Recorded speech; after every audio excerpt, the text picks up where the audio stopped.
Joe Biden NATO की meeting में पहुंचे हुए हैं। जो नेटो देशों के सदस्य हैं उनके साथ बाकायदा एक मीटिंग होने वाली है और ये मीटिंग इस लिहाज से बेहद मायने रखती है क्योंकि आप देखिए नेटो की चहलकदमी रूस के सीमाई और सरहदी इलाकों में शुरू हो चुकी है, युद्धाभ्यास शुरू हो चुका है। तो क्या आने वाले दिनों को लेकर हम इस तरीके से सोचे या इस तरीके से प्लानिंग अंदर खाने चल रही है कि अब यूक्रेन को मदद करनी है नेटो के सैनिकों के जरिए? ये सबसे बड़ा सवाल है क्योंकि रूस से डरते हैं नेटो देश। ये किसने कहा था? ये ज़ेलेंस्की ने कहा था। ज़ेलेंस्की ने अभी 2 दिन पहले ये स्टेटमेंट दिया था उन तमाम नेटो देशों को जो ताकतवर होने के गुमान में है, लेकिन ज़ेलेंस्की ने कहा कि अगर आप मदद नहीं कर रहे हैं तो हमें रूस से ही सुरक्षा चाहिए। फिर उन्होंने रूस के लिए भी ये बातें कही कि रूस अगर हमें सुरक्षा दे तो सीज़फायर पे बात हो, लेकिन चेता दिया था नेटो देशों के सदस्यों को। क्या उसके बाद ये आनन फानन में मीटिंग हो रही है? नेटो की बैठक में जो बाइडेन का पहुंचना अपने आप में बता रहा है, संकेत मिल रहा है कि अब इस युद्ध के माहौल में क्या कुछ बड़ा हो सकता है, कुछ बड़ा होने वाला है, क्योंकि ज़ेलेंस्की अभी तक अगर झुक नहीं रहे हैं तो इनडायरेक्टली उनको पावर सपोर्ट है और पावर सेंटर मौजूदा वक्त में रूस के अलावा है कौन? अमेरिका। और अमेरिका के राष्ट्रपति जो बाइडेन इस वक्त पहुंचे हुए हैं कहां? नेटो देशों की बैठक में शामिल होने के लिए। उन तमाम सदस्यों की तस्वीरें इस वक्त आपके टीवी स्क्रीन पर है, नेटो देश के जो सदस्य हैं उनके प्रतिनिधिमंडल। लेकिन इस बीच वहां पे जो बाइडेन पहुंचे, क्या बातें होने वाली है, क्या अंदर खाने चलने वाला है? क्योंकि चहलकदमी बढ़ चुकी है। एक बार फिर मैं आपके सामने दोहराऊं, चहलकदमी किसकी बढ़ी है? नेटो के सैनिकों की चहलकदमी बढ़ी है रूस के सरहदी इलाकों में। अगर नेटो ने अपने सेना का इस्तेमाल किया, नेटो देशों ने, रूस यूक्रेन वॉर में, तो ये बहुत बड़ी बात होगी।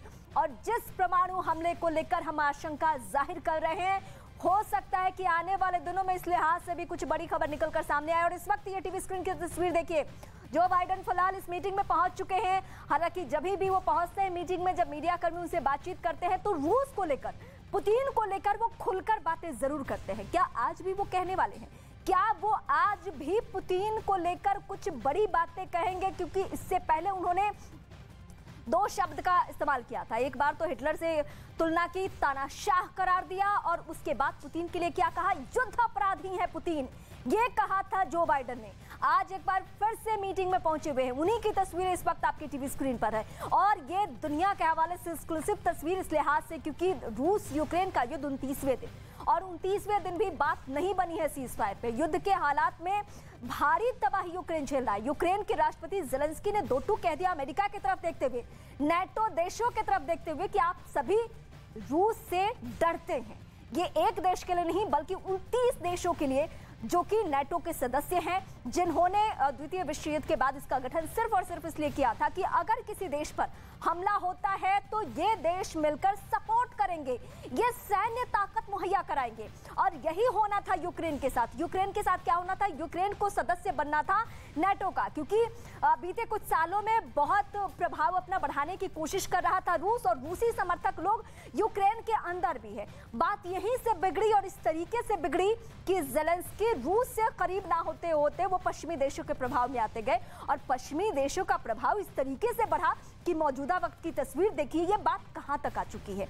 रूस और अमेरिका, दुनिया के 2 ताकतवर मुल्क, दुनिया में ताकतवर मुल्क, अगर दुनिया का नक्शा उठा के देखेंगे तो निगाहें सबसे ज्यादा टिकती है इन्हीं 2 देशों पे, यानी रूस पे और अमेरिका पे। लेकिन इन्हीं दोनों की तनातनी के बीच में कौन इस वक्त युद्ध की मार झेल रहा है? यूक्रेन, एक ऐसा मुल्क जिसको अभी इनडायरेक्टली सपोर्ट तो है लेकिन अभी भी खुलकर सैन्य ताकत किसी ने मुहैया नहीं कराई है। लेकिन ब्रसेल्स में, बेल्जियम में अगर ये बड़ी बैठक हो रही है, अगर यहाँ पे मौजूदगी है जो बाइडेन की, तो सीधा संकेत है, इसमें कोई 2 राय नहीं कि बातें होंगी और सिर्फ यूक्रेन के लिहाज से बातें होंगी। और ये सभी देश मिलकर तय करेंगे कि क्या हम इस स्थिति में हैं कि हम यहाँ पे सपोर्ट करें, सैन्य ताकत मुहैया करें यूक्रेन को, क्योंकि जितनी तबाही मच चुकी है उसके बाद ज़ेलेंस्की भी पीछे हटे तो क्या बचा पाएंगे? वो दुनिया के इतिहास में अगर उनकी चर्चा होने वाली है तो इसी लिहाज से होने वाली है कि उन्होंने रूस को चुनौती दी, उन्होंने रूस की सेना के सामने अपने सैनिकों के जरिए लड़ाई लड़ी। ये बहुत बड़ी बात है, अपने आप में आने वाली पीढ़ियां इसे पढ़ा करेंगी कि यूक्रेनी सैनिक कैसे रूस जैसे ताकतवर मुल्क के सामने डटे रहे, और 1-2 दिन नहीं बल्कि तकरीबन महीने भर तक। तो ये सब कुछ आज से तय हो जाना है। लेकिन सबसे बड़ी बात निकलकर एक बार फिर सामने आ रही है। मैं दोनों का बयान जरा एक बार फिर से कोट करती हूँ। रूस का तेवर क्या है, पुतिन का कितना तल्ख तेवर है। परमाणु युद्ध के हमले को लेकर तैयारी उनकी चल रही है, ऐसा कहा जा रहा है, ऐसी खबरें मिल रही है, ऐसे रिपोर्ट्स मिल रहे हैं। और ये भी कहा जा रहा है कि उन्होंने अपनी फैमिली शिफ्ट कर दी। ये कहा जा रहा है कि बाकायदा उन्होंने अपने तमाम ऑफिसर्स के साथ मॉक ड्रिल किया। एक साजिश की बात यह भी निकलकर सामने आई कि दुनिया में कुछ इस तरीके की भी हलचल है कि पुतिन को मारने की प्लानिंग चल रही है। और इस बीच पुतिन ने क्या कदम उठाया है, जो भी उनके इर्द गिर्द के ऑफिसर्स हैं सबको बदल दिया गया है। सारे चेहरे बदल गए हैं, जो भी उनके बहुत करीबी ऑफिसर्स हैं वो सभी बदल चुके हैं।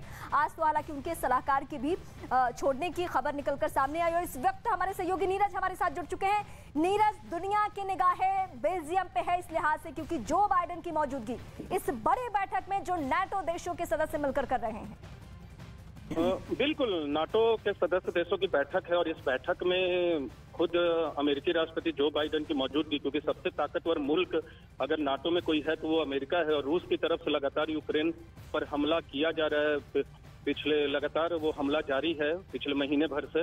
तो ऐसे में इस बैठक पे बहुत नजर रहेगी। देखिए, इस नाटो की बैठक से इस तरह की कोई उम्मीद पाल लेना कि नाटो यूक्रेन की मदद के लिए आएगा, इस बात की उम्मीद बिल्कुल कम है। लेकिन आने वाले वक्त में अगर पोलैंड या दूसरे नाटो के देशों पर किसी तरह की कार्रवाई यूक्रेन करता है तो उसके लिए नाटो अपनी तैयारी कर रहा है। नीरज, एक बात ये भी निकलकर सामने आई, मैं एक बार फिर से आपका रुख करूंगी क्योंकि बहुत बड़ा और संजीदा मामला है, आगे भी हम आपसे डिस्कस करेंगे। लेकिन हम अपने दर्शकों को तस्वीरें दिखा रहे हैं और ये तस्वीरें कहां से है, ये ब्रसेल से है।